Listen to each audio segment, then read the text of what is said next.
राधा नाम है। अगर किसी का सहारा है तो वो है राधा सर्वेश्वरी श्री राधा। कृष्ण प्रेम मयी राधा, राधा प्रेम मयो हरि। जीवने निधने नित्यम बाके विहारी नमो नमः। राधा ही कृष्ण है, कृष्ण ही राधा है। और आगे चल करके श्री सुखदेव जी परीक्षित से कहते हैं कि हे भगवान, हुआ क्या कि यह जीवन बड़ा अनमोल है। यह जीवन भगवान की कृपा से मिलता है। अब यहां पर व्यास की पत्नी के गर्भ में सुखदेव जी हैं।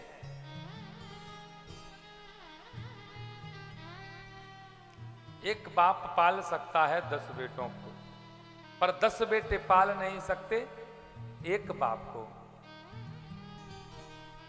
ये स्थिति है। एक मां अपने बेटों को भी पालती है। कहते हैं हर खुशी का रंग लहदा नहीं होता, हर मौत का रंग लहदा नहीं होता। अगर डर जाती हम सब की मां, तो बेधड़क इस संसार में कोई पैदा नहीं होता। जब वह मां उस बेटे को जन्म देती है, कितनी पीड़ा होती है, सोच नहीं सकते हैं। ऐसी मां के लिए भी वह लोग घर से बाहर निकाल देते हैं, सहारा नहीं देते हैं। इतना प्यार करे ना कोई, मां करती है जितना। इतना ख्याल रखे ना कोई, मां रखती है जितना। कोई नहीं परदेश में मेरा,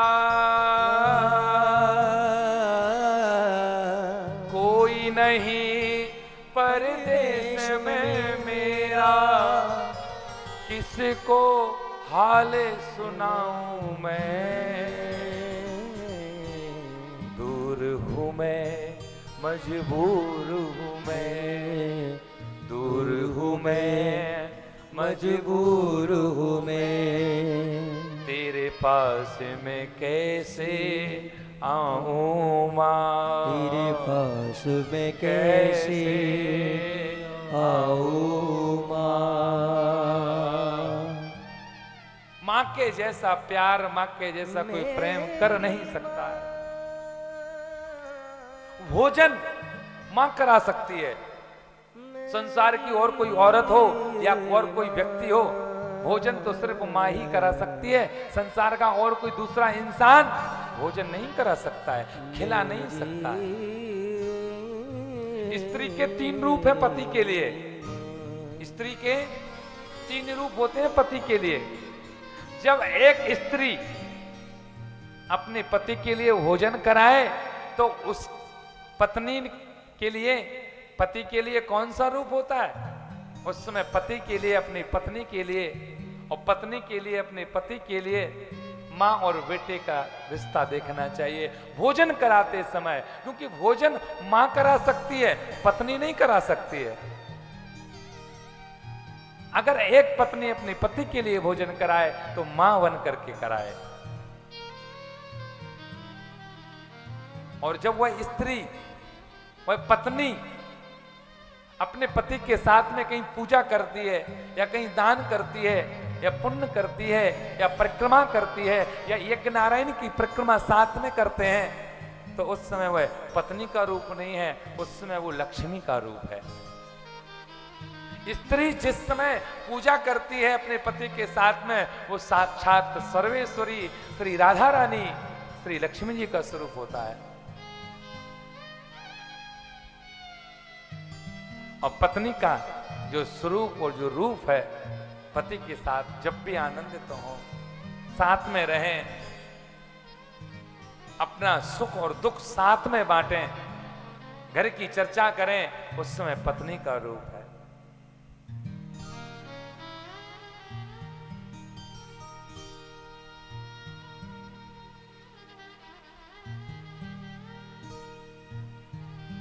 और मां का रूप तो अनेक होता है। दूर हूं मैं, मजबूर हूं मैं, तेरे पास में कैसे आऊं मां।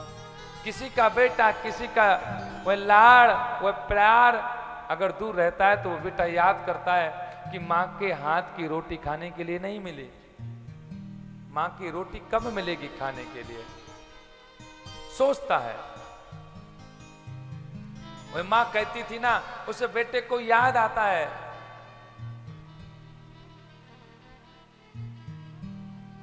तू कहती थी अपने घर की रूखी सूखी अच्छी है, झूठी है दुनिया की दौलत, तेरी ममता सच्ची है। एक बेटा अपनी मां से कहता है ना, झूठी है दुनिया की दौलत, तेरी ममता सच्ची है। क्यों छोड़ा मंदिर के जैसा, हे मां आपने मुझे क्यों छोड़ दिया, मुझे छोड़ के नहीं जाना था। और जब वो बेटा कभी कभी याद करता है ना कि पास बिठाकर तू अपने हाथों से मुझे खिलाती है, पास बिठाकर तू अपने हाथों से मुझे खिलाती थी, जब तक मैं ना खा लेता था पर माँ तू ना खाती थी, तू ना खाती थी। चोटें मुझे लगती थी तेरी, चोटें मुझे लगती थी तेरी, आंखें नीर बहाती थी, आंखें नीर बहाती थी। और मैं तो सो जाता था पर माँ पर तुझको नींद न आती थी, पर तुझको नींद न आती थी। वह बेटा जब अपनी माँ से याद करता है, माँ के उस प्यार को याद करता है, वह बेटा कहता है ना, माँ आप अपना भोजन मुझे खिलाती थी। और संसार के लोग उस माँ को भूल जाते हैं। मुझ पे बहुत एहसान है तेरे, मुझ पे बहुत एहसान है तेरे, कैसे उन्हें भुलाऊं मैं, कैसे उन्हें भुलाऊं मैं। माँ हर बात को तुम भूलो भले, पर माँ बाप को मत भूलना। हर बात को भूल जाना, लेकिन अपने माता पिता को कभी नहीं भूलना चाहिए। ये याद होना चाहिए। और एक जब बच्चा और दूर में रहने लगता है या वैष्णो देवी के मंदिर में जाता है, तो बेटा क्या कहता है, देख के माँ वैष्णो की मूरत तेरी मूरत याद आई, ओ तेरी मूरत याद आई। सच कहता हूँ अब तेरी हर एक नसीहत याद आई, एक नसीहत याद आई। तू कहती थी अपने घर की, तू कहती थी अपने घर की, रूखी सूखी अच्छी है, रूखी सूखी अच्छी है। झूठी है दुनिया की दौलत, तेरी ममता सच्ची है। झूठी है दुनिया की दौलत, तेरी ममता सच्ची है। तेरी ममता सच्ची है, तेरी ममता सच्ची है। माँ को जब भी अपना बेटा जब भी याद करता है तो माँ भी रोने लगती है। आज यहाँ पर यह माँ सोच रही है कि मेरे गर्भ में ऐसा बेटा है कि नाम नहीं ले रहा है बाहर आने का। देखो बंधु, हम जब संसार की कोई भी औरत या कोई भी स्त्री अपने गर्भ में 9 माह तक रखती है उस शिशु के लिए, तो कितना दर्द होता है। आज बंधुओं, वेद व्यास की पत्नी 1 माह नहीं, 9 माह नहीं, 1 वर्ष नहीं, ऐसे ऐसे 16 वर्ष गर्भ में बालक है। बहुत दर्द होता है। एक दिन तो कहा अपने पति व्यास जी से, अरे व्यास जी महाराज, स्वामी जी ये बच्चा गर्भ में है, बाहर तो आ ही नहीं रहा है, नाम ही नहीं ले रहा है बाहर आने का, क्या करूं? देखिए, मैं संसार के पुत्रों के लिए, भाइयों के लिए कहता हूं, तुम्हारी मां तेरे लिए 9 माह तक गर्भ में रखा है, 24 घंटे टांग करके रखा है। तुम कम से कम 1 किलो का वजन 10 दिन गले में लटका के देखो, पता चल जाएगा।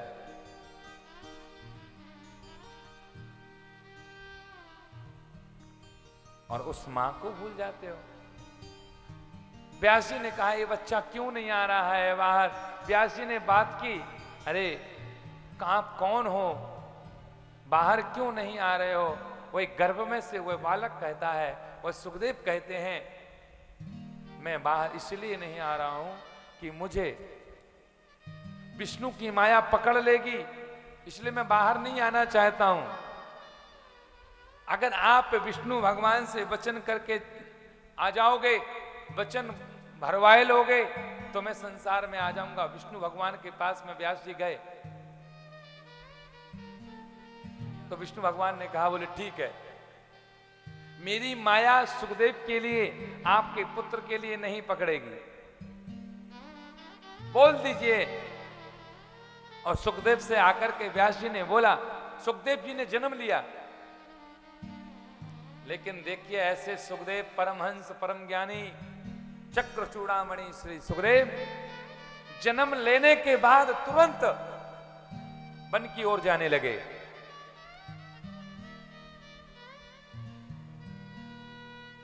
यम प्रभजंत मनुपे तेमपेति कृत्यम द्वैपायनो विरह का तरया जुहावा पुत्रेति तन्मनतया तरवो विनय दो।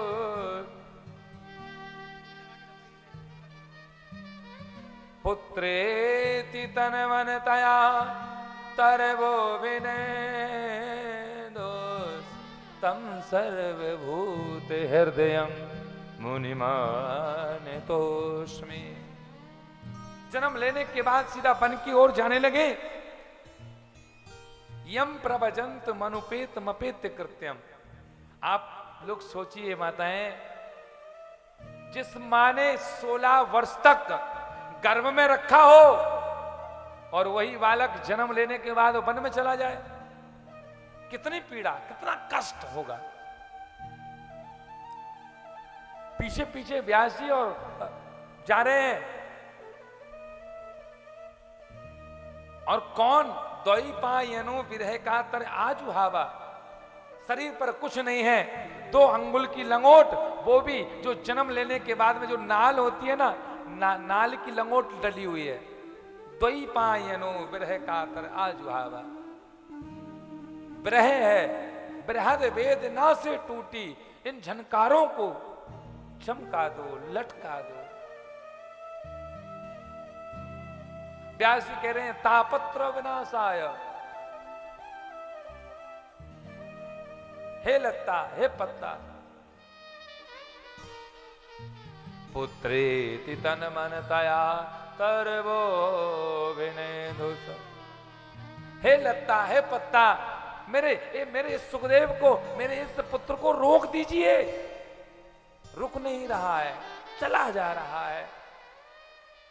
आगे एक सरोवर था और उस सरोवर में बंधुओं बहुत जल भरा हुआ था, बहुत सारी स्त्री, बहुत सारी कन्याएं, बहुत सारी गोपियां स्नान कर रही थीं।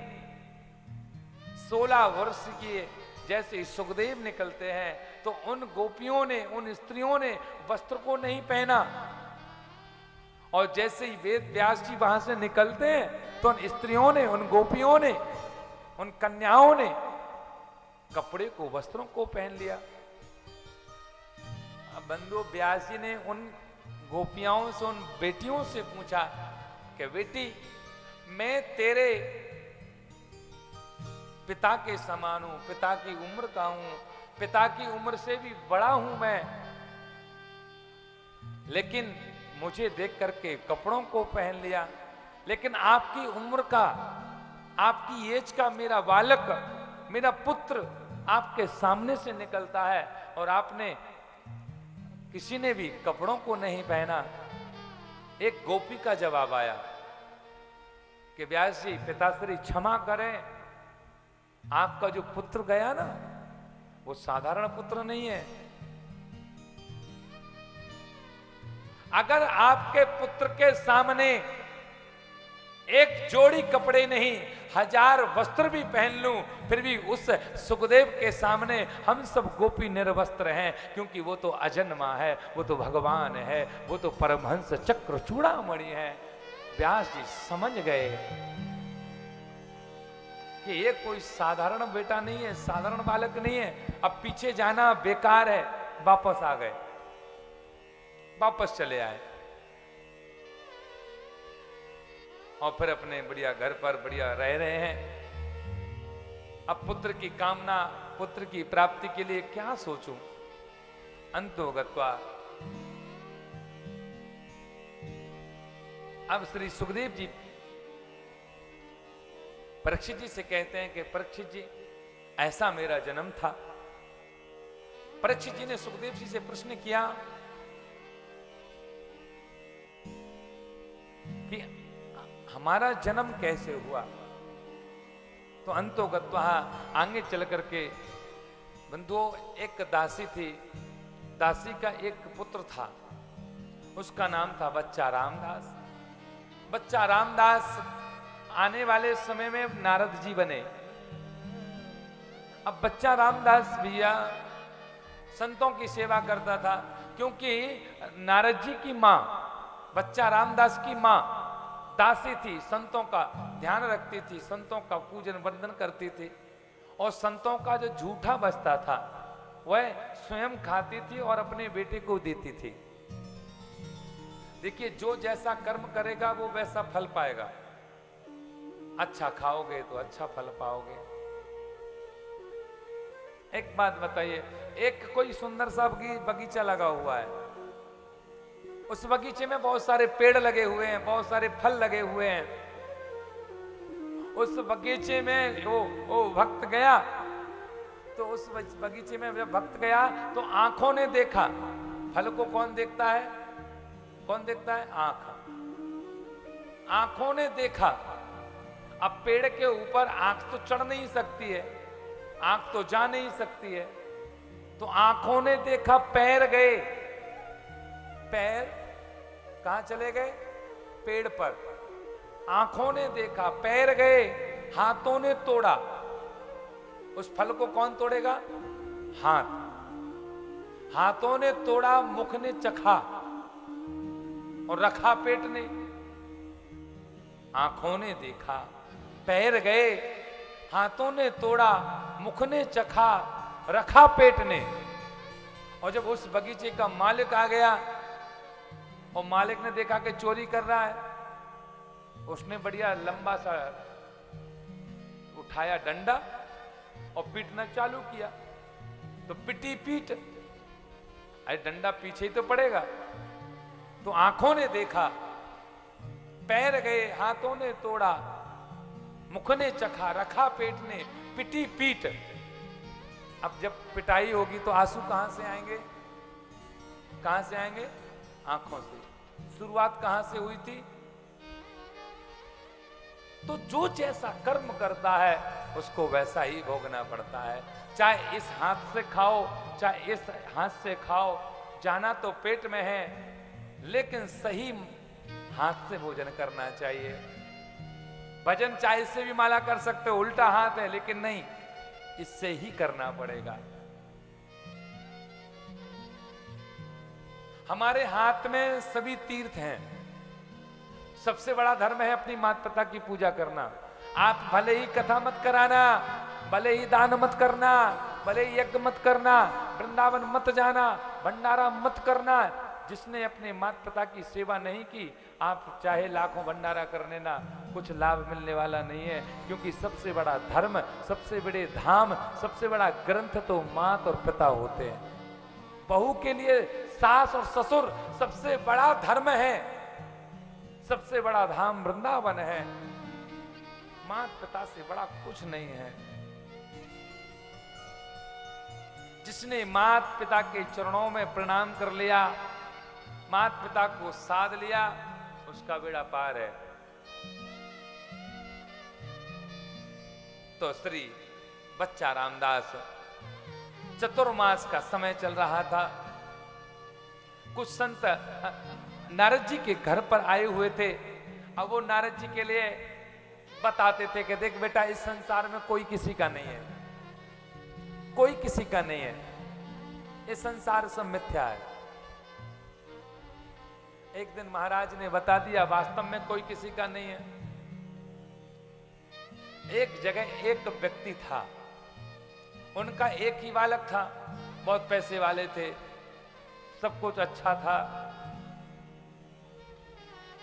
वो अपने पुत्र के लिए कहीं बाहर नहीं जाने देते थे। विवाह भी हो गया, फिर भी वो पुत्र घर में ही रहता था, बाहर नहीं जाता था। एक दिन वह बेटा चोरी से पीछे से भाग करके भागवत कथा में आ गया। उसने कथा सुनी और उसी दिन महाराज ने कह दिया इस संसार में कोई किसी का नहीं है, सब झूठ है। उसको बात हजम नहीं हुई। कथा समापन के बाद में महाराज से वह पुत्र मिला और पूछता है, बोले महाराज जी, गुरुजी ये बताइए कोई किसी का नहीं है? गुरुजी ने कहा, बोले हाँ कोई किसी का नहीं है। उस बेटे ने कहा, बोले नहीं महाराज, हमारे माता पिता, हमारी बहुरिया, हमारी पत्नी मुझको बहुत प्यार करे, बहुत प्रेम करें, मुझे कहीं अकेला नहीं छोड़ते हैं। गुरुजी ने कहा बिल्कुल झूठ है, कोई किसी से कोई सच्चा प्यार नहीं करता है। बोले कैसे विश्वास होगा? बोले तुम घर में चले जाओ और मर जाने का नाटक कर लेना, सब पता चल जाएगा कौन कितना प्यार करता है, कौन कितना नहीं करता। और बेटा गया, घर में जाकर के थोड़ी देर बाद बेहोश हो गया। माँ रोने लगी, पिता रोने लगे, उसकी पत्नी रोने लगी। डॉक्टर को बुलाया, डॉक्टर ने भी कह दिया इनका देहांत हो चुका है, अंतिम क्रिया की तैयारी करो। पत्नी रो रही है, मां रो रही है, पिता रो रहा है। और जब वही संत, वही कथावाचक, वही महाराज जी घर के सामने से निकल रहे थे, आवाज आई रोने की। संत को रहा नहीं गया। संत हृदय नवनीत समाना।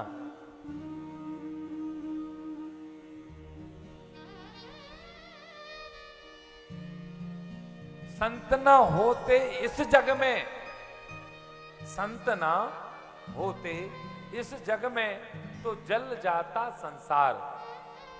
आज धर्म की स्थापना संत ब्राह्मण बचा करके तो आए हैं। अब आगे चल करके बंधुओं वो संत जी अंदर गए। संत ने सोचा ये तो वही बालक है, क्या इसका देहांत हो गया?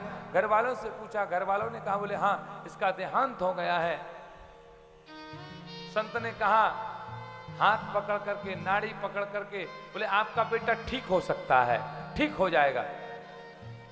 बोले कैसे ठीक हो जाएगा? संत ने कहा एक काम करना पड़ेगा। पत्नी ने, माँ ने, पिता ने मिलकर कहा, बोले बताओ संत जी क्या करना पड़ेगा? हम कर देंगे। बोले एक काम करना पड़ेगा। बोले एक व्यक्ति को मरना पड़ेगा। अगर एक व्यक्ति मर जाएगा तो ये जीवित हो जाएगा। अब तीनों ने विचार बनाया, बहू ने, माँ ने और पिता ने। बोले एक काम करते हैं, संत जी का तो कोई है नहीं, ना तो बेटे ना बच्चे ना बहू, घर है नहीं। संत से कह दो भैया तुम ही मर जाओ, हमारा बेटा जीवित हो जाएगा। संत ने कहा मैं ही दवा बता रहा हूं, मैं ही खाऊं? नहीं नहीं, आपके घर का सदस्य कोई मरेगा तो जीवित। बहू पत्नी से पूछा तुम मर जाओ, तेरा पति ठीक हो जाएगा। पत्नी ने मना कर दिया। बोले नहीं, मैं मर नहीं सकती हूं, मैं तो दूसरी जगह विवाह कर सकती हूं। मां से कहा, मां ने भी मना कर दिया, पिता ने मना कर दिया। संत ने कहा बेटा कुछ नहीं हुआ, उठ जा, देख लिया इस संसार में कोई किसी का नहीं है। अगर किसी इंसान का देहांत हो जाता है, रिश्तेदार अर्थी पर लगा करके, बैठाल करके छोड़ देते हैं। अगर पत्नी अगर मेरे साथ में जाती है तो घर के दरवाजे तक जाती है, अगर बेटा भी साथ में जाता है तो अग्निदान तक जाता है, सब वापस चले आते हैं। अकेला आता है इंसान, अकेला ही जाता है। फिर भी इंसान क्या करता है? तू मेरा और मैं तेरा, इसके अलावा और कोई काम भी नहीं है, और कोई काम नहीं है। सुखदेव जी बढ़िया भजन कर रहे हैं और यहां पर बच्चा रामदास संतों की सेवा करते हैं। जब संतों ने नारद जी से कह दिया कोई किसी का नहीं है, तो नारद जी भी जाने लगे साथ में। तो मां ने संतों से कहा, संत ब्राह्मण मैंने आपकी सेवा की तो उसका ये थोड़ी है कि आप मेरे बेटे को भी साथ में ले जाएंगे, ये तो गलत है। तो संतों ने कह दिया, बोले नहीं बेटा बच्चा रामदास यहीं पर रहो, हर व्यक्ति हर किसी का है। चले गए। आज नारद जी भजन कर रहे हैं, वो भजन में करते करते विचार कर रहे हैं कि मेरे भजन में जो भी बाधा आ रही है वो समाप्त हो जाए। अब बंधु वो बाधा और कुछ नहीं, वो बाधा तो स्वयं नारद जी की मां है। नारद जी की मां ही बाधा आ रही है। तो नारद जी अपनी मां को क्या सोच रहे हैं कि मेरे भजन में जो बाधा आ रही है वो समाप्त हो जाए। नारद जी भजन कर रहे थे। आज उनकी मां गाय के गोबर के लिए, गौ दोहने के लिए गौशाला गई। उसी समय पर बंधुओं एक सर्प आया है। एकदा निर्गताम गेहा दुह्यन्ते निसगाम पथि सर्पो दशपतस्पृष्ठा कृपणा कालचोदितः।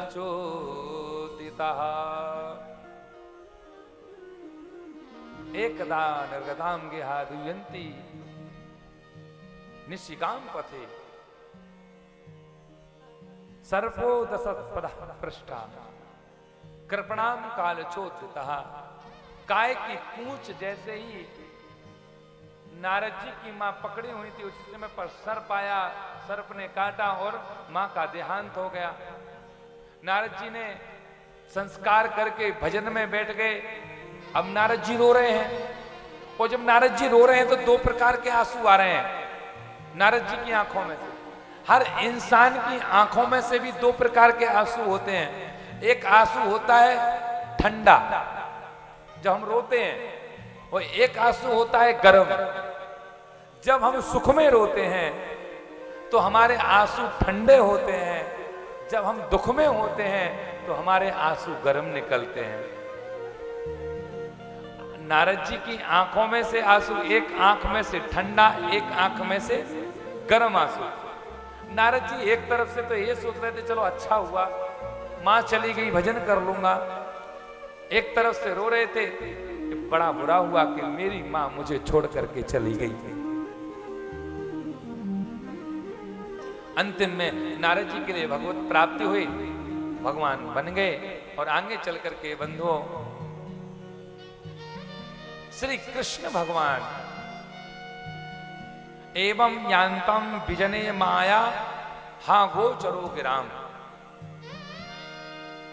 एक समय की बात है कि एक स्त्री के कहने मात्र से, एक स्त्री के हंसने मात्र से महाभारत खड़ी हो जाती है। स्त्री के लिए कभी बाहर के लोगों के सामने हंसना नहीं चाहिए।